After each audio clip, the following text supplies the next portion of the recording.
El precio del padrino. La venganza de la viuda silenciosa. Gancho. El engaño del padrino. Para un momento, ¿alguna vez le has entregado tu vida entera a alguien solo para que te la arroje a la cara en el momento en que olfatea el dinero? Suscríbete al canal y dale me gusta a este video. Porque Marco Ruiz pensó que era intocable. Pensó que podía engañar a su esposa leal, servirle los papeles de divorcio mientras el padre de ella agonizaba, y marcharse con la mitad de un imperio que él no construyó. La llamó débil. La llamó patética. Incluso trajo a su amante al funeral. Pero Marco cometió un cálculo fatal. Olvidó que, en el mundo del dinero antiguo, el verdadero poder no está en la cuenta bancaria. Está en la letra pequeña. No vas a creer la trampa que el padre de Elvira tendió desde la tumba. Esta es la historia del karma más brutal y satisfactorio jamás escrito. Capítulo 1. La entrega en el hospital.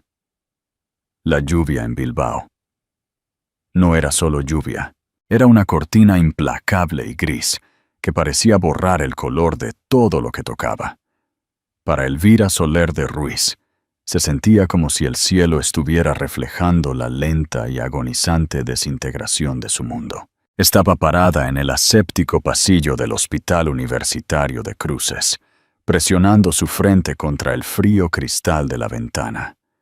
Detrás de ella, en la UCI, los monitores emitían un pitido con el latido del corazón rítmico y menguante de Arturo Soler, el magnate industrial, el filántropo, pero sobre todo, su padre. Era la única familia que le quedaba. Elvira miró su reloj. Eran las 7:15 p.m. Marco llegaba tarde otra vez. Había prometido estar aquí. Liberaré mi agenda, Elvi, había dicho esa mañana, ajustándose su corbata de seda en el espejo de su ático de 10 millones de euros en el ensanche, un ático que su padre les había regalado como regalo de bodas. Es Arturo. No me lo perdería. Pero Marco no estaba aquí. Elvira sacó su teléfono. Sus dedos temblaban ligeramente. Marcó su número. Buzón de voz directo. Marcó su oficina. Sin respuesta. Un presentimiento, frío y pesado como una piedra, se instaló en su estómago. No era la primera vez.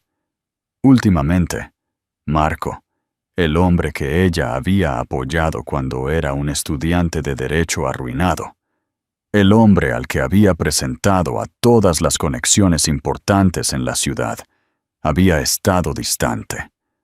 Olía a un perfume que no era el suyo. Trabajaba tarde en fusiones que nunca parecían llegar a las noticias. Señora de Ruiz, Elvira se giró. No era un médico, era un notificador judicial, un hombre bajo y calvo con un chubasquero barato, que parecía preferir estar en cualquier otro lugar. Sí, susurró Elvira confundida. Lamento hacer esto aquí, señora, de verdad, pero me han instruido para asegurar la entrega personal. Le metió un grueso sobre de papel de Manila en las manos. ¿Qué es esto? Papeles de divorcio. Una voz resonó desde el final del pasillo. Elvira se congeló. Conocía esa voz. Era la voz de la que se había enamorado hace 7 años. Levantó la vista para ver a Marco Ruiz caminando hacia ella. Pero no parecía un yerno afligido. Parecía un hombre que acababa de ganar la lotería. Llevaba un traje de corte impecable, ni un pelo fuera de sitio. Y no estaba solo. Aferrada a su brazo, con aspecto aburrido y tecleando en un teléfono, estaba Sofía, su asistente ejecutiva de 24 años. Marco. La voz de Elvira se quebró. Miró el sobre, luego de vuelta a él. ¿Aquí, ahora? Mi padre se está muriendo en esa habitación. Y esa es exactamente la razón por la que estamos haciendo esto ahora, Elvira, dijo Marco, su voz desprovista de cualquier calidez.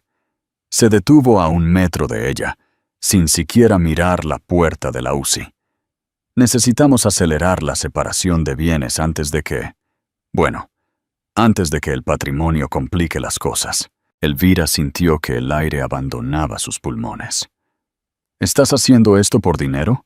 ¿Me estás sirviendo papeles de divorcio mientras mi padre exhala su último aliento para asegurar una ganancia? No seas dramática, Elvira. Es impropio, intervino Sofía, finalmente levantando la vista. Sonrió, una expresión cruel y pintada. Marco necesita centrarse en el futuro de Soler Industrias. No puede ser arrastrado por un ancla emocional y afligida. Tú te estás acostando con ella, susurró Elvira, la comprensión golpeándola más fuerte que los papeles de divorcio. Marco se rió, un sonido seco y sin humor. ¿Acostándome con ella? Elvira, estoy enamorado de ella. Sofía entiende la ambición. Tú siempre has estado feliz de vivir del dinero de papá. Nunca tuviste empuje. Yo construí mi firma. Me hice un nombre. Construiste tu firma con la chequera de mi padre, gritó Elvira. Su compostura finalmente se rompió. Las cabezas se giraron por el pasillo. Pagué tus préstamos estudiantiles. Pagué el alquiler de tu oficina. Te presenté a cada cliente que tienes. Marco se acercó, cerniéndose sobre ella. El encanto se había ido, reemplazado por una arrogancia burlona. Y eso es todo lo que fuiste, Elvira. Un escalón, una cuenta bancaria con piernas. Pero seamos realistas, eres aburrida. Eres simple. Tienes 32 años y pareces de 40. Soy un hombre en mi mejor momento. Merezco algo mejor. Señaló con un dedo bien cuidado el sobre en su mano. Mis abogados han redactado un acuerdo. Me llevo el ático, la casa de veraneo en Marbella y una participación del 40% en los activos líquidos de tu padre, como apoyo conyugal, por los años en que gestioné sus asuntos legales. Firma, y no arrastraré tu nombre por el barro. No firmaré nada, escupió Elvira, las lágrimas corriendo por su rostro. Lo harás, susurró Marco, inclinándose cerca, su colonia asfixiándola. Porque si no lo haces, impugnaré el testamento. Bloquearé el patrimonio de tu padre en litigios durante décadas. No verás un céntimo, y tampoco ese hospital de caridad que tanto ama. Firma los papeles, Elvira. Sé una buena chica por última vez. De repente, las alarmas en la habitación de la UCI detrás de Elvira comenzaron a sonar. Un tono de línea plana perforó el aire, un grito interminable de tono alto de una máquina que señalaba el final. «¡Código azul! ¡Habitación 304!», gritó una enfermera, pasando corriendo junto a ellos. Elvira dejó caer el sobre. «¡Papá!», gritó, girándose hacia la puerta. Marco no se movió para consolarla. No parecía triste. Revisó su reloj Rolex. «Parece que el tiempo se acabó, Elvira», dijo con frialdad.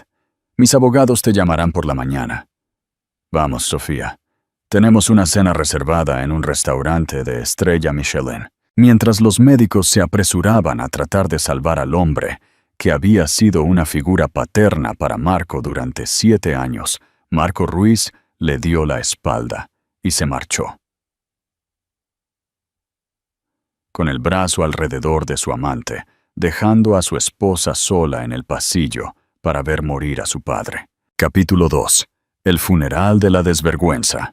El funeral de Arturo Soler fue el evento de la década en Madrid, aunque no por las razones que Elvira quería. Fue un espectáculo. La majestuosa catedral de la Almudena estaba llena de políticos, magnates de negocios y celebridades. Elvira se sentó en la primera fila, vestida de negro simple, su rostro oculto detrás de un velo. Se sentía vacía. En los 3 días desde que su padre falleció, no había dormido. Solo había llorado y mirado los papeles de divorcio que Marco había dejado en el suelo del hospital. No los había firmado. Todavía no. El sacerdote estaba pronunciando un emotivo panegírico sobre la amabilidad de Arturo, sus humildes comienzos y su amor por su hija. Arturo Soler fue un hombre de integridad, dijo el sacerdote, su voz resonando en los techos abovedados. Creía que el carácter era la única moneda que importaba. De repente, las pesadas puertas de roble en la parte trasera de la catedral se abrieron. No fue una entrada discreta. El sonido de tacones altos golpeando el suelo de mármol resonó bruscamente, cortando el silencio. Elvira no se giró, pero un murmullo se extendió por la congregación, un jadeo colectivo. ¿Esa es ella?, susurró alguien. ¡Qué audacia!, murmuró otro. Elvira cerró los ojos con fuerza. Sabía quién era. Marco Ruiz caminó por el pasillo central como si fuera una alfombra roja. No vestía de negro. Llevaba un traje azul marino oscuro, agresivo, llamativo. Y a su lado, sosteniendo su mano abiertamente, estaba Sofía. Llevaba un vestido negro, pero era completamente inapropiado, demasiado corto, demasiado ajustado, con un escote que se hundía escandalosamente bajo para un funeral. Llevaba gafas de sol oversize y miraba alrededor de la catedral, como si estuviera juzgando la decoración. No se sentaron atrás. Marco se dirigió directamente a la primera fila, al banco justo al otro lado del pasillo de Elvira. Asintió al sacerdote, indicándole que continuara como si fuera el anfitrión del evento. Elvira giró lentamente la cabeza. A través de su velo, se encontró con los ojos de Marco. Él le guiñó un ojo, un guiño sutil y arrogante que decía: «He ganado». Después del servicio, el entierro tuvo lugar en la cripta de la familia Soler. Estaba lloviendo de nuevo. Mientras la multitud se dispersaba, Marco se acercó a Elvira, que estaba de pie junto a la tumba abierta, agarrando una única rosa blanca. «Ceremonia conmovedora», dijo Marco, encendiendo un cigarrillo. «No deberías estar aquí, Marco», dijo Elvira, su voz temblando de rabia. «¿Y traerla a ella? ¿No tienes vergüenza?» «Sofía es mi socia ahora, Elvira. Es parte de la familia, o lo será una vez que obtenga mi parte». Marco sopló humo en el aire húmedo. «Hablando de eso, ¿has leído los términos actualizados? Decidí que también quiero el yate. Considéralo el pago por la angustia emocional de lidiar con las constantes charlas de moralidad de tu padre a lo largo de los años». Sofía se rió entre dientes, desplazándose en su teléfono. «Cariño, háblale de la casa». «Cierto». Marco sonrió. «Me mudo a la casa de Marbella este fin de semana. Sofía quiere redecorar. El viejo estilo vintage es tan deprimente. Estamos pensando en moderno, mucho cristal». Elvira apretó los puños con tanta fuerza que sus uñas se clavaron en las palmas. «Esa casa ha estado en mi familia durante 4 generaciones. No puedes simplemente tomarla». «Puedo, y lo haré», siseó Marco. Su rostro se endureció. «Tengo los mejores abogados de la ciudad, abogados que tu padre pagó, irónicamente. No tienes nada, Elvira. Nunca trabajaste un día en tu vida. No sabes cómo luchar. Voy a desangrar este patrimonio hasta que me ruegues que me detenga. Así que firma los papeles dándome el 50-50 que pedí. O iré por el 100% y te dejaré en la miseria». Eita. Tiró la colilla de su cigarrillo sobre el césped prístino de la tumba de su padre. «Te veo en la lectura del testamento el viernes, cariño. Intenta parecer menos de funeral. Ahuyenta a la gente». Agarró la cintura de Sofía y se rieron mientras caminaban de regreso a su Porsche, un coche que Elvira le había comprado para su 30 cumpleaños. Elvira se quedó sola bajo la lluvia, mirando la colilla en la tumba de su padre. Algo dentro de ella se rompió, pero no fue su corazón. Fue la represa que había estado conteniendo su rabia. Se agachó, recogió la colilla y la aplastó en su mano desnuda hasta que las brasas le quemaron la piel. No sintió el dolor. «¿Crees que soy débil, Marco?», susurró al cementerio vacío. «¿Crees que solo soy la niña de papá? No tienes idea de quién soy». Capítulo 3. La cláusula del traidor. El viernes llegó con una tensión sofocante. La lectura del testamento de Arturo Soler iba a tener lugar en las oficinas de Aparicio, de la Vega y Dooley, uno de los bufetes de abogados más antiguos y prestigiosos de Barcelona. La sala de conferencias era enorme, forrada con estanterías de caoba y ofrecía una vista panorámica del horizonte de la ciudad. Una larga mesa pulida dominaba la habitación. Elvira llegó 5 minutos antes. Llevaba un blazer blanco afilado, un fuerte contraste con su ropa de luto. Se había recogido el cabello en un moño apretado y severo. Se sentó a la cabecera de la mesa, con las manos cruzadas con calma, exactamente a las 10. Las puertas se abrieron. Marco entró, trayendo una energía que absorbió el aire de la habitación. No solo le seguía Sofía, sino también su equipo legal personal. 2 tiburones llamados Pedro y Carlos. «Elvira», Marco asintió, tomando el asiento en el extremo opuesto de la mesa, reclamando la posición de poder. «Veo que eres puntual. Bien». Sofía se sentó a su lado, colocando un bolso de diseño en la mesa. «¿Podemos hacer esto rápido? Tenemos un vuelo a Ibiza a las 3. «¿Ibiza?», preguntó Elvira con frialdad.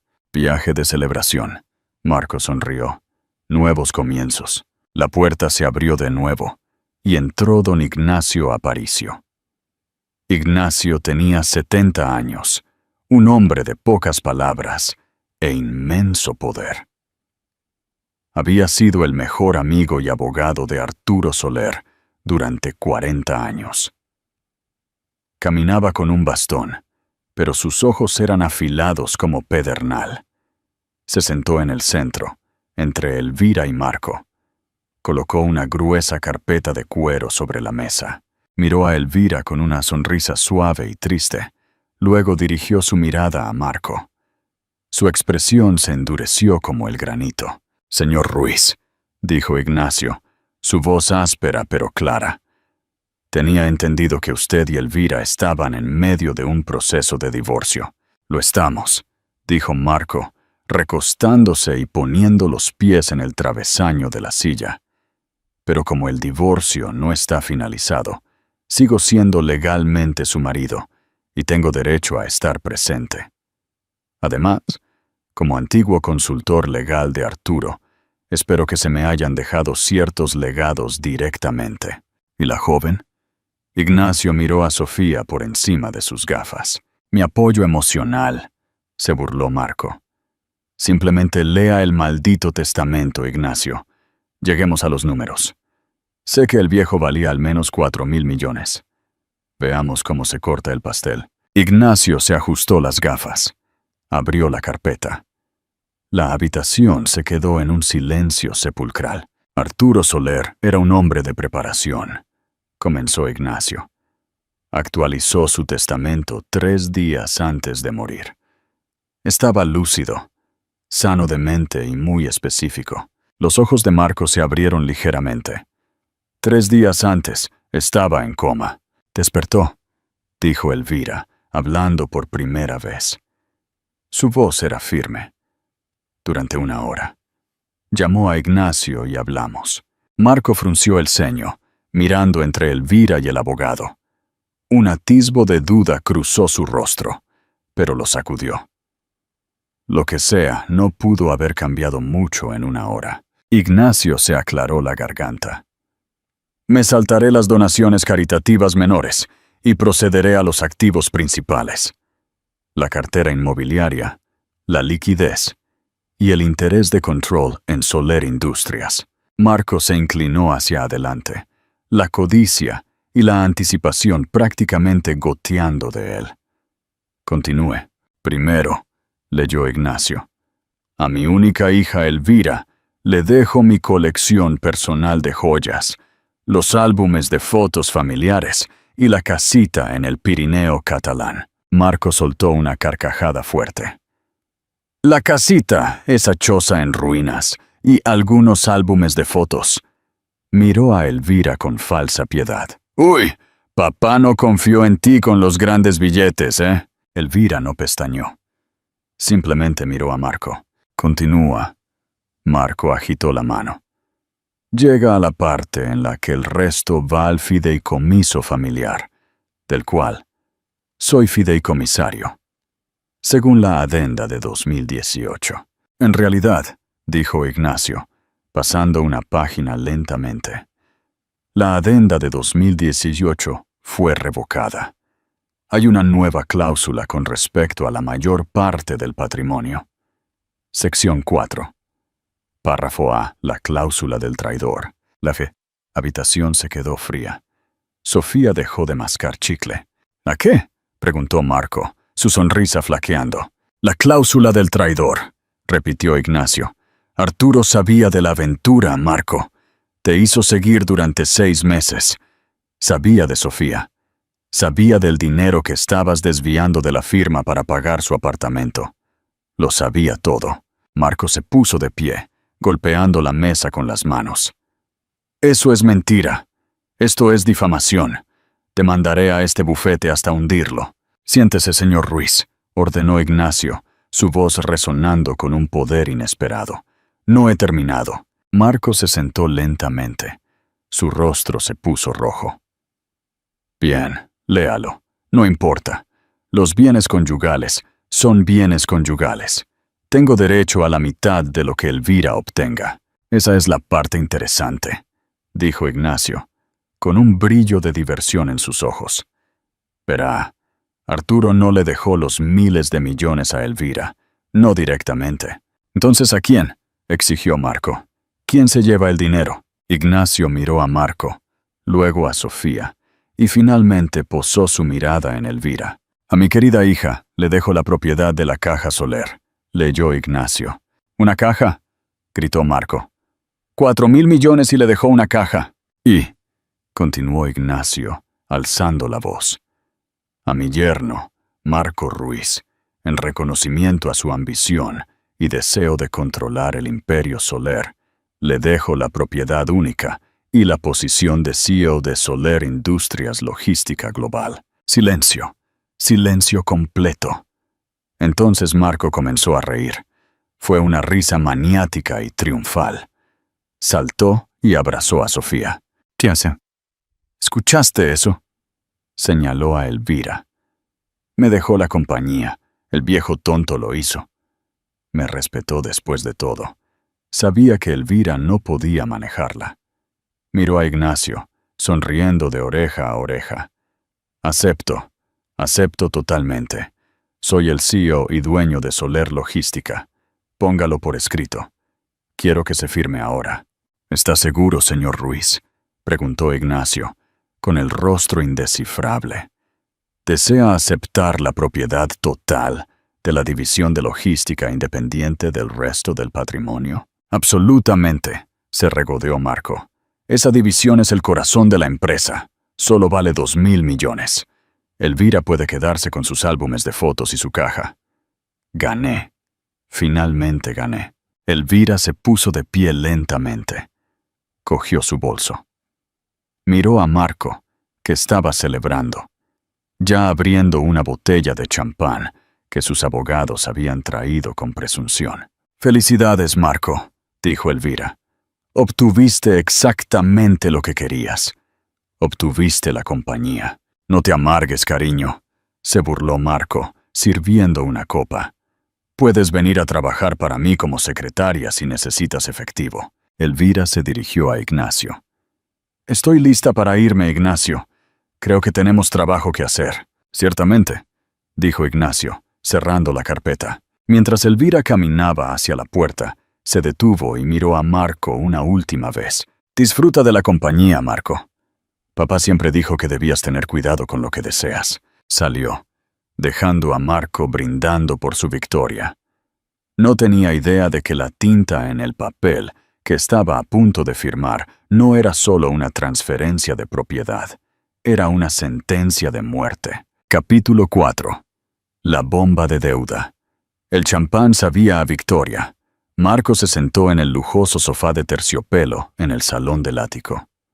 Su ático ahora, pensó con suficiencia, mirando al Parque del Retiro. Eran 3 horas después de la lectura del testamento. Sofía ya estaba en el vestidor, planeando ruidosamente qué ropa vieja de Elvira iba a tirar para dejar espacio a su nuevo guardarropa. ¿Puedes creerlo, el viejo bastardo? Marco se rió en su teléfono, hablando con su abogado principal, Pedro. Intentó cortarme, se puso sentimental en el último segundo y me entregó la joya de la corona. Soler Logística. Los flujos de ingresos de esa división son una locura. Hubo silencio al otro lado de la línea. Pedro, ¿estás ahí? Dije que necesitamos comenzar el proceso de transferencia de inmediato. Quiero mi nombre en el membrete para el lunes. Marco. La voz de Pedro era tensa. Carecía de su habitual arrogancia. ¿Dónde estás ahora mismo? En el ático. ¿Por qué? Parece que alguien murió. Marco, escúchame con mucho cuidado. ¿Firmaste los papeles de aceptación que Ignacio deslizó sobre la mesa? Los que aceptaban la propiedad única e independiente de Soler Logística Global. Por supuesto que lo hice. No iba a dejar que Elvira cambiara de opinión. Lo firmé, lo feché y prácticamente lo besé. ¿Por qué? Escuchó a Pedro inhalar audiblemente. Necesitas venir a la oficina. Ahora, no traigas a Sofía. Una fría astilla de aprensión atravesó la bruma de alcohol de Marco. ¿Qué es? Solo dímelo. Nosotros. Se nos pasó algo. En la prisa por asegurar el activo, no revisamos los anexos adjuntos en el apéndice del testamento. Los anexos que detallan los pasivos de la división de logística. Marco se burló, aflojándose la corbata. ¿Pasivos? Todas las empresas tienen deuda, Pedro. Es apalancamiento. Arturo era prácticamente fóbico a la deuda. ¿Qué tan malo podría ser? ¿Cientos de millones? Marco, susurró Pedro, con la voz temblando. Son 3.000 millones de euros. Marco dejó caer el teléfono. Cayó sobre la alfombra persa. La diminuta voz de Pedro seguía graznando por el altavoz. ¿Toca? Sofía salió del vestidor, sosteniendo una chaqueta de Chanel Vintage. Cariño, ¿qué pasa? Pareces haber visto un fantasma. Marco se apresuró a coger el teléfono. Repite eso.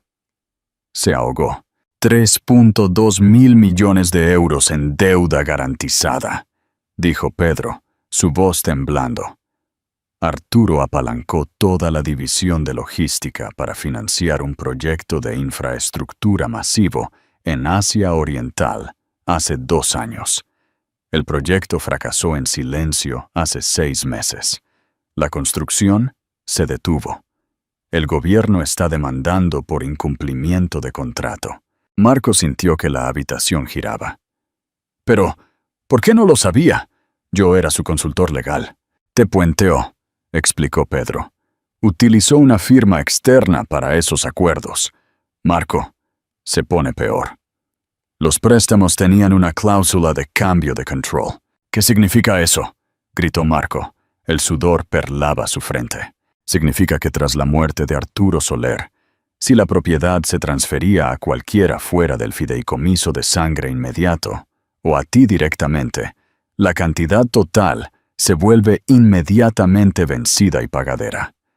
Los bancos acaban de recibir la notificación de la lectura del testamento.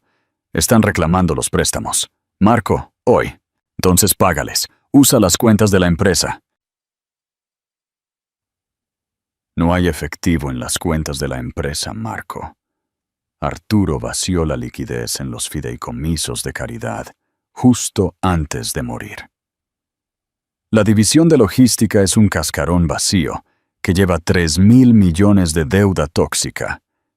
Y debido a que firmaste la propiedad única e independiente, fuera de la protección del patrimonio principal, no solo van a por los activos de la empresa. Pedro hizo una pausa, el silencio ensordecedor. Van a por ti, Marco.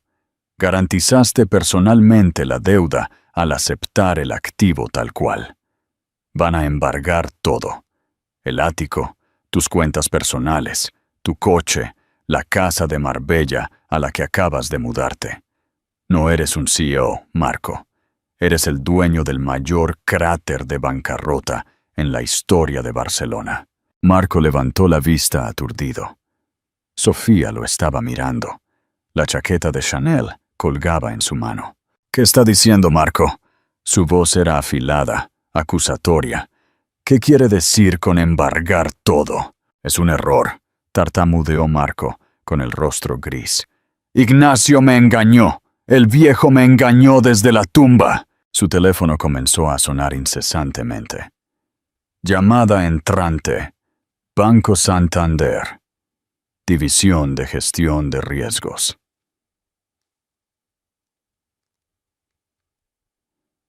Deutsche Bank, recuperación de activos. Sofía vio los identificadores de llamadas. Dejó caer la chaqueta al suelo. La mirada de adoración en su rostro se desvaneció instantáneamente, reemplazada por un frío cálculo reptil. «Estás en bancarrota», declaró rotundamente. «No obtienes los miles de millones, obtienes la deuda». «Sof, cariño, espera, puedo arreglar esto. Solo necesitamos demandar a Elvira, necesitamos...» «Nosotros». Sofía se rió, un sonido cruel y feo. Agarró su bolso de la mesa. «No hay un nosotros, Marco. No me apunté para ser la novia de un tipo que vive en una caja de cartón. Tengo un vuelo a Ibiza que tomar. Sola. Sofía, espera, te quiero». Ella ni siquiera miró hacia atrás. Las puertas del ascensor sonaron y se fue, llevándose consigo el último vestigio del ego de Marco Ruiz. Marco se quedó solo en el ático multimillonario, que ahora se dio cuenta de que no era un activo, sino una tumba.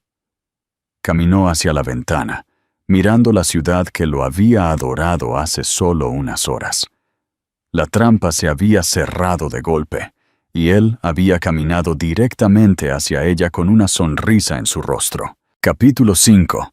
La apertura de la caja Soler. Mientras el mundo de Marco implosionaba 40 pisos sobre Barcelona, Elvira estaba sentada en la bóveda subterránea del banco privado que Arturo Soler había utilizado durante 50 años. El aire era fresco y olía a papel viejo y polvo. Ignacio estaba sentado frente a ella, en una pequeña mesa de metal. Entre ellos estaba la caja Soler. No era adornada. Era una simple caja de seguridad ignífuga, hecha de acero pesado, marcada por décadas de uso. Elvira había dejado de llorar días atrás. Ahora solo sentía una extraña calma gélida. ¿Estás lista, Elvira?, preguntó Ignacio suavemente. «Lo estoy». Ignacio sacó una pequeña y intrincada llave del bolsillo de su chaleco y se la deslizó. Elvira respiró hondo, insertó la llave y la giró.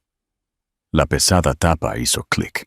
Esperaba diamantes, esperaba fajos de efectivo, esperaba chucherías sentimentales. En cambio, la caja contenía solo 3 carpetas de Manila y una pequeña unidad USB negra, una mena. Elvira miró a Ignacio, confundida. ¿Esto es todo? ¿Esta es la herencia? La mayor riqueza, Elvira, es el control, dijo Ignacio. Arturo sabía que Marco iría a por las cosas llamativas, los títulos, los bienes raíces, las empresas operativas. Marco ve la riqueza como cosas que puede comprar. Tu padre veía la riqueza como palancas que podía accionar. Ignacio señaló la primera carpeta. «Ábrela». Elvira abrió la carpeta. Contenía complejos certificados de acciones de una empresa de la que nunca había oído hablar. Quimera Holdings, S.L. «¿Qué es esto?», Hace 2 años, cuando Arturo descubrió por primera vez la aventura, explicó Ignacio. No se enfadó. Se puso a trabajar. Creó Quimera Holdings. Es una empresa fantasma, completamente anónima, registrada en el extranjero. Movió todo su efectivo líquido, miles de millones de euros, a esta sociedad holding. Los ojos de Elvira se abrieron. ¿Así que el patrimonio no está en bancarrota? Lejos de eso. El patrimonio es más rico que nunca. Pero en papel, en España, parece pobre en efectivo. Y aquí está la parte brillante, Elvira.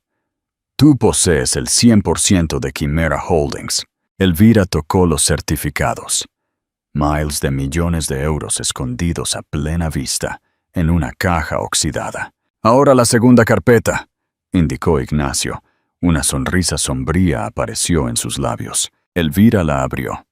Contenía documentos de préstamo, acuerdos gruesos y densos entre Soler Logística Global y varios bancos internacionales. No entiendo, dijo Elvira, escaneando las páginas. Mira quién compró la deuda, Elvira. Mira el cesionario. Pasó a la última página. Su aliento se ahogó en su garganta. La deuda que actualmente estaba aplastando a Marco. Los 3.2 mil millones de euros que estaban a punto de provocar la incautación de todo lo que poseía, había sido comprada discretamente hace 6 meses por Quimera Holdings, S.L. Dios mío, susurró Elvira, la comprensión golpeándola con fuerza física. Papá no solo cargó a Marco con deudas con los bancos. No, confirmó Ignacio. Arturo compró la deuda, toda ella. Cada céntimo que Marco debe, se lo debe a Quimera Holdings. Te lo debe a ti.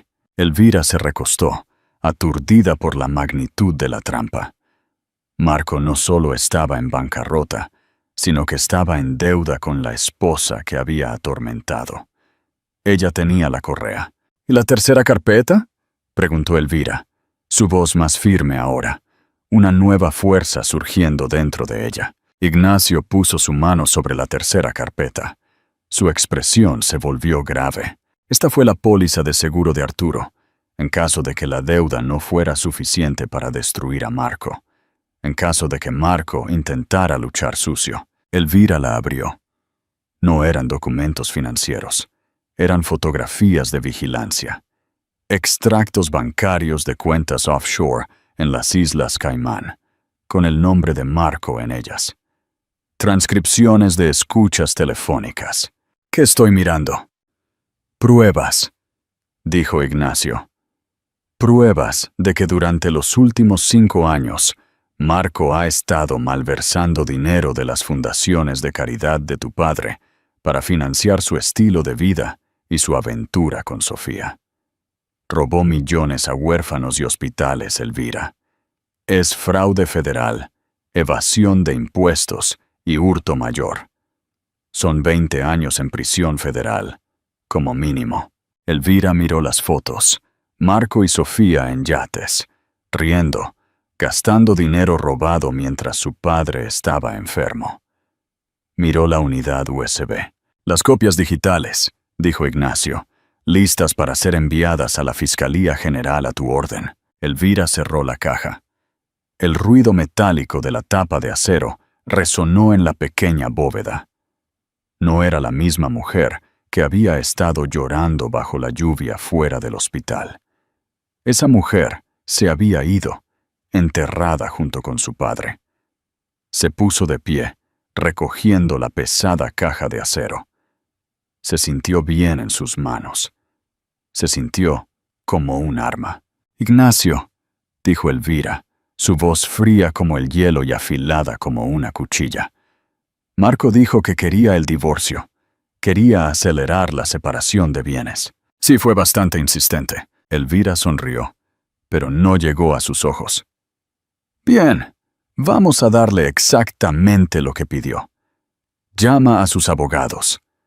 Diles que estoy lista para negociar los términos de su rendición. Pregunta interactiva. Marco te arruinó y traicionó a tu padre. ¿Preferirías la opción A mandarlo a la cárcel por 20 años por los crímenes que cometió. O la opción B, despojarlo de cada céntimo que posee y dejarlo libre, pero arruinado para siempre. Déjame tu elección en los comentarios. Capítulo 6. La desaparición.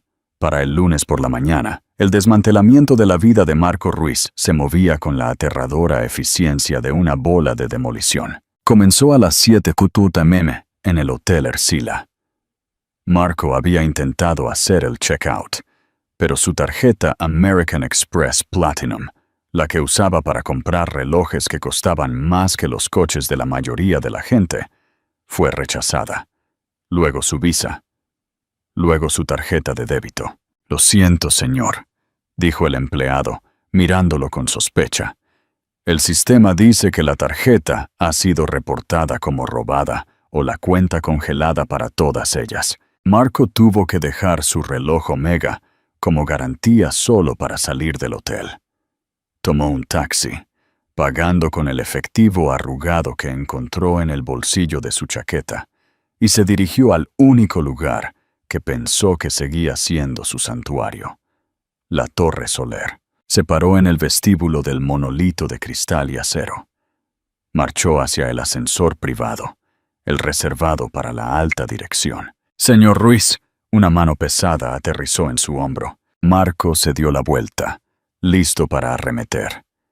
Era Miguel, el jefe de seguridad del edificio, un hombre grande que Marco había ignorado durante 5 años.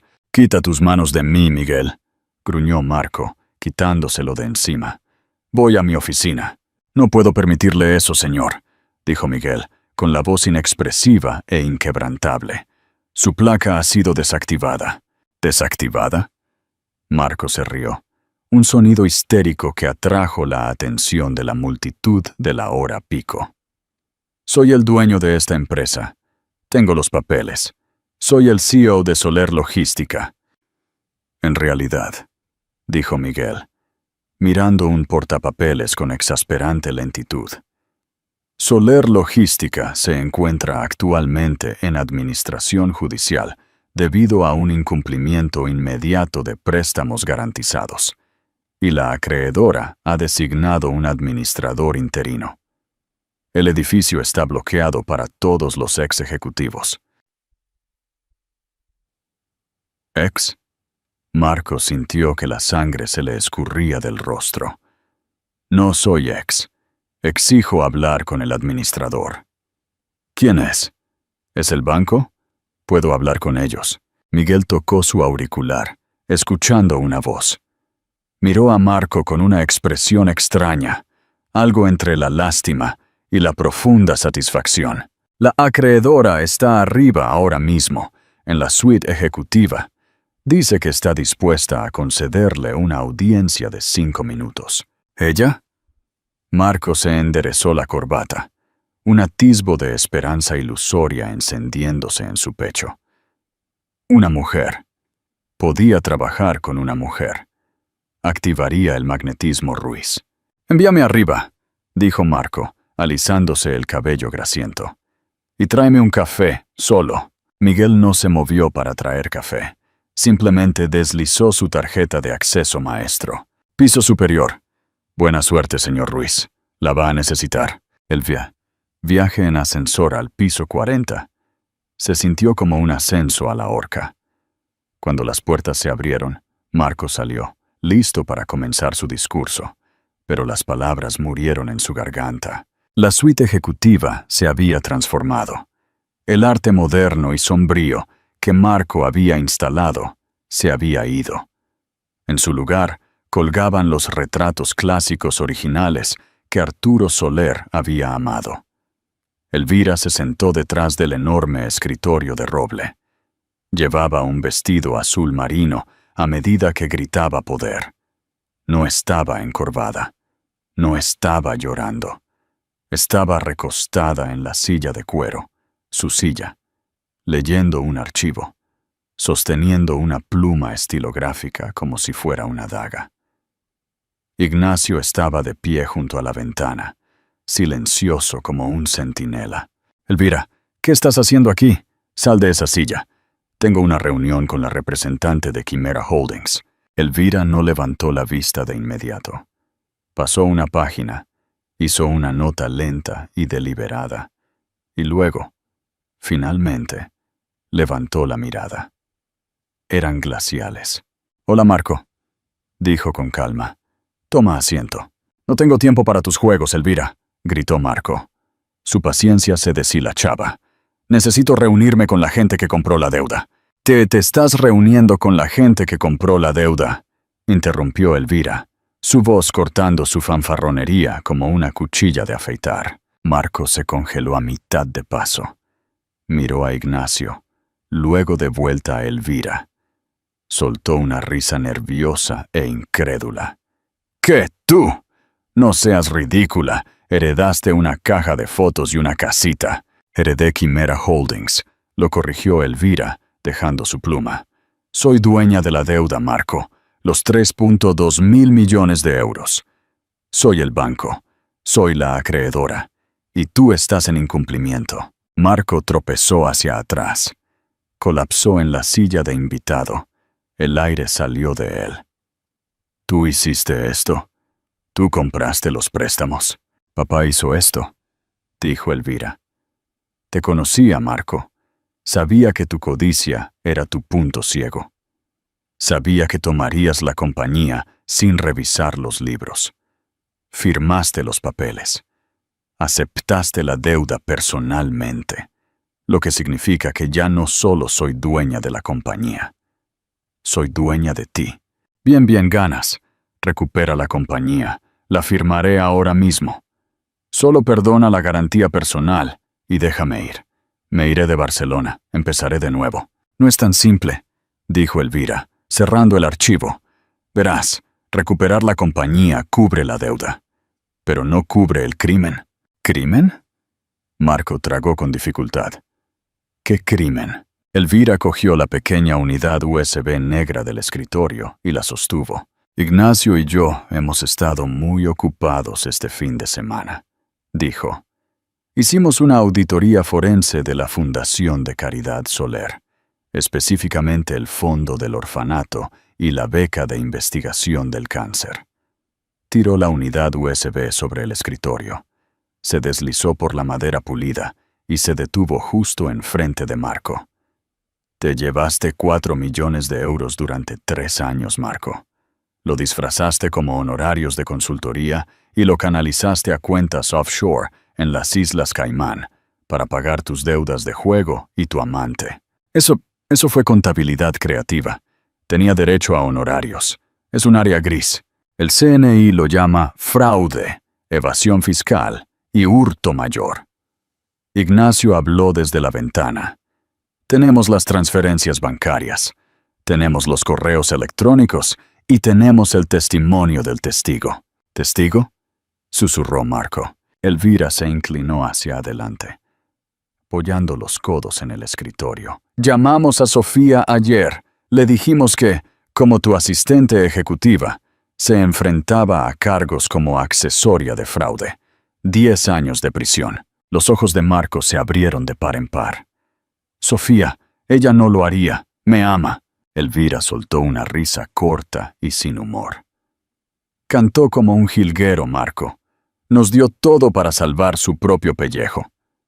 Las contraseñas, los números de cuenta, las fechas. Actualmente está en Ibiza, cooperando con la fiscalía a través de un enlace de vídeo. Te vendió por un acuerdo antes de que el avión aterrizara».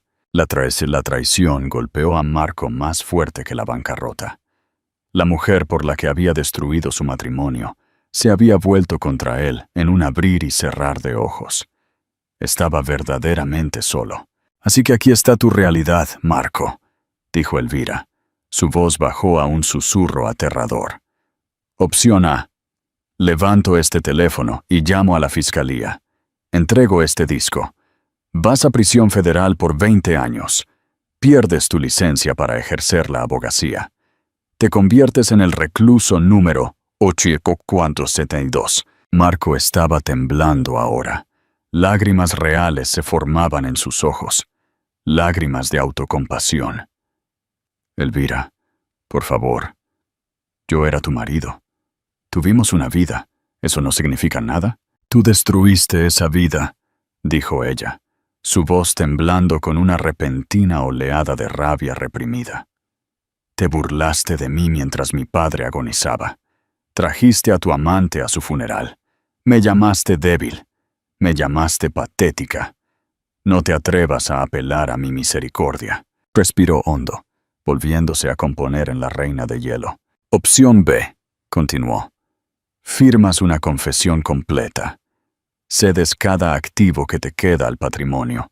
El reloj de tu muñeca, el coche, las cuentas offshore. Te vas de Barcelona hoy. Nunca me contactas. Nunca hablas de la familia Soler. Y nunca vuelves a ejercer la abogacía. Desapareces. Si haces eso, señaló la unidad USB, esto se queda en la caja, y tú te quedas libre. Pobre, pero libre. Marco miró la unidad USB, luego a la mujer que había subestimado durante 7 años. Vio la resolución en sus ojos. Sabía que no estaba faroleando. La esposa ratona y tranquila que había pisoteado se había ido. En su lugar había una titán de la industria. Miró sus manos temblorosas. Había entrado en esta habitación esperando negociar un acuerdo. Ahora estaba negociando su libertad. Yo firmaré, susurró Marco, con la voz quebrada. Firmaré todo. Bien, dijo Elvira. No sonrió. Simplemente dejó caer un documento legal pesado frente a él. Ignacio tiene el bolígrafo. Se giró su silla hacia la ventana, despidiéndolo como si no fuera más que una mala inversión. Hazlo legible, Marco. Es la última vez que tu firma importará. Epílogo. La reina silenciosa. Habían pasado 6 meses desde que las puertas del ático se cerraron de golpe sobre Marco Ruiz. Barcelona estaba descongelándose en primavera. Elvira Soler de Ruiz se sentó a la cabecera de la mesa de conferencias de caoba en el piso 40 de la Torre Soler. No estaba encorvada. Llevaba un traje de poder, su cabello cortado en un bob elegante. Alrededor de la mesa se sentaron 12 hombres, la junta directiva. Todos la habían dudado. Señorita Soler, interrumpió Jorge Riera, un hombre que había estado tratando de comprar la compañía durante una década. Con el debido respeto, la división de logística todavía se está recuperando del incidente de la deuda. Pivotar a rutas de envío renovables ahora es una fantasía. Es demasiado caro. Su padre nunca habría arriesgado el capital. La sala se quedó en silencio. La antigua Elvira se habría encogido. La nueva Elvira no pestañeó. Lentamente cerró el archivo frente a ella. Tiene razón, Jorge, dijo, su voz engañosamente suave. Mi padre no habría arriesgado el capital. Pero mi padre no pasó los últimos 6 meses renegociando los contratos de combustible con los proveedores noruegos, ahorrándonos un 15% en gastos generales. Deslizó una sola hoja de papel sobre la mesa hacia él. Y ciertamente no descubrió que usted ha estado acortando las acciones de Soler a través de una empresa fantasma en Delaware, apostando por mi fracaso. El rostro de Jorge se puso del color de la ceniza. Eso es absurdo. Está documentado, dijo Elvira. Su voz se volvió acero. Ignacio tiene los archivos de la CNMV listos. Puede renunciar hoy, Jorge, y quedarse con su pensión. O puede quedarse, y haré que seguridad lo escolte frente a todo el piso. Es su elección. Sin una palabra, se puso de pie. Recogió sus cosas y salió de la habitación. La pesada puerta se cerró de golpe. Elvira miró alrededor de la mesa a los directores restantes. ¿Alguien más piensa que no estoy a la altura de la tarea? Silencio. Absoluto silencio respetuoso. Bien, dijo Elvira, mirando su reloj. Reunión aplazada. Tengo una compañía que dirigir. Mientras caminaba de regreso a su oficina, una paz fría se instaló en ella. Elvira entró en su oficina. «Señorita Soler». Era David, su nuevo asistente ejecutivo. Joven y aterradoramente competente. «Las proyecciones del segundo trimestre están en su escritorio», dijo David. «Y esto llegó por correo». Seguridad lo revisó. «Es seguro, pero es personal». Le entregó un sobre blanco liso. Estaba arrugado como si hubiera sido llevado en un bolsillo. No había dirección de remitente, solo un matasellos. Zaragoza. Elvira lo tomó. Conocía la letra. Era irregular, apresurada. Esperó hasta que David salió de la habitación antes de abrirlo. Caminó hacia la ventana de piso a techo, mirando el imperio que había salvado. Dentro había una sola hoja de papel rayado amarillo. «Elvira, no sé si leerás esto. Probablemente no deberías. Estoy trabajando en una ferretería ahora. Acomodo estantes. Mi jefe es un chico de 20 años que me grita si llego 2 minutos tarde. Vivo en un apartamento en el sótano que huele a mojo. No tengo coche. Tomo el autobús. Te vi en las noticias la semana pasada. La entrevista sobre la expansión de la caridad. Parecías increíble. Parecías él. Parecías Arturo. Tengo mucho tiempo para pensar ahora. Pienso en el ático. Pienso en la forma en que solía hablarte. Me di cuenta de algo anoche, sentado en la oscuridad, porque no podía pagar la factura de la luz. Nunca te odié, Elvi. Odié que fueras buena, y yo solo tenía hambre. Quería ser un rey tanto que quemé el único castillo que me habría aceptado. No pido dinero. Conozco el trato. Solo quería que supieras que tenías razón en todo. No respondas». Elvira leyó la carta 2 veces. Intentó convocar la ira que la había alimentado durante meses. Intentó sentir el calor de la traición. Pero no había nada. La rabia se había consumido, dejando solo una indiferencia fresca y tranquila. Marco Ruiz ya no era un monstruo. Era solo un hombre triste en Zaragoza, apilando estantes y lamentando la vida que tiró. Era un fantasma, y los fantasmas no podían hacerle daño. Elvira caminó hacia la trituradora. No dudó. Metió la carta en la máquina. El ruido de molienda fue fuerte en la oficina tranquila, convirtiendo la disculpa de Marco en confeti amarillo. No se sintió triunfante. Simplemente se sintió libre.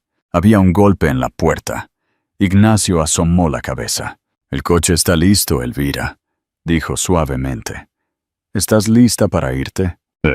No fueron a una reunión de negocios. El coche negro se abrió camino a través del tráfico de la ciudad, dirigiéndose al norte hasta el cementerio. La lluvia se detuvo hoy. El césped estaba de un verde vibrante. Elvira se paró ante la lápida de mármol. Arturo Soler, padre amado, titán de la industria. Se arrodilló y colocó un ramo fresco de lirios blancos sobre la piedra. Trazó las letras de su nombre. «Lo hice, papá», susurró. «Limpié la casa. La deuda se ha ido. La fundación está completa de nuevo. Y Marco se ha ido». Una suave brisa susurró en los árboles, casi como un suspiro de alivio. «Solía pensar que me dejaste la caja porque no confiabas en mí con el dinero», dijo. Las lágrimas finalmente le picaron los ojos. No lágrimas de tristeza, sino de liberación. «Pero ahora lo entiendo. No me dejaste el dinero porque sabías que no lo necesitaba para ser poderosa. Me diste el arma porque sabías que yo era la única lo suficientemente fuerte para apretar el gatillo». Se puso de pie, secándose los ojos. Se alisó el blazer. Se sintió más ligera que en años. El peso de ser la hija de Arturo o la esposa de Marco se había ido. Ella era solo Elvira. Caminó de regreso al coche donde Ignacio estaba esperando. Él le sostuvo la puerta. «¿A dónde vamos ahora, señorita Soler?», preguntó Ignacio. Elvira miró el horizonte de la ciudad, brillando en la distancia.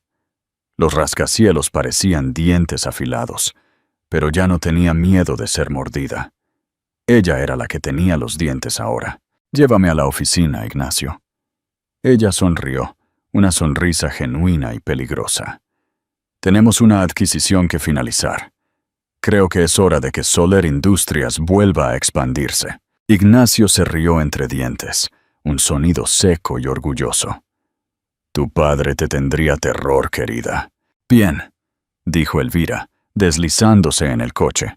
Así es exactamente como me gusta. Mientras el coche se alejaba, Elvira Soler no miró hacia atrás. Había aprendido la lección más difícil de todas. El karma no se trata solo de lo que mereces, se trata de lo que tomas. Y ella lo había tomado todo. Así que, ¿cuál es la lección aquí? Marco Ruiz confundió la amabilidad de Elvira con debilidad y su silencio con estupidez. Pero olvidó la regla más importante de la jungla. El depredador más peligroso no es el que ruge, es el que espera en la hierba alta. Elvira nos demostró que la verdadera fuerza no se trata de lo fuerte que puedes gritar. Se trata de lo inteligente que puedes luchar cuando estás contra la pared. Convirtió su dolor en poder y su pena en una estrategia. Si disfrutaste de esta historia de justicia definitiva y cambio de tornas, por favor, dale me gusta a esto y a este botón. Realmente ayuda a que el canal crezca. No olvides compartir este video con un amigo que necesite un recordatorio de que el karma es real. Y dale a suscribir con la campanita de notificación activada, para que nunca te pierdas una historia. Déjame tu opinión en los comentarios. ¿Habrías enviado a Marco a la cárcel o despojarlo de todo fue un castigo mejor?